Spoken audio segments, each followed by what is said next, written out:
Si on mange pas, on va mourir. Manger quoi? Imaginez, votre avion s'écrase au cœur des montagnes glaciales. Aucun secours en vue. Et pour survivre, vous devez affronter l'impensable.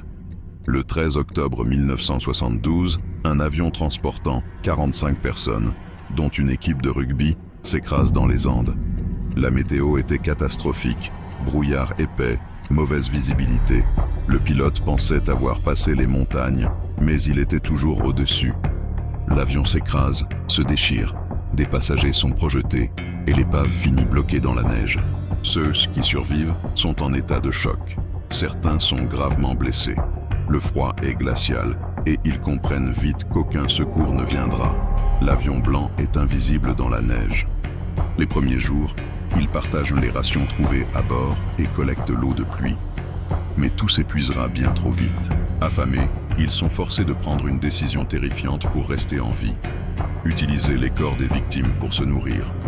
Certains résistent à l'idée, d'autres finissent par céder. Puis, le 17e jour, une avalanche frappe l'épave, faisant 8 victimes. Enfouis sous la neige, ceux qui restent creusent pour sortir et savent qu'ils doivent quitter cet endroit.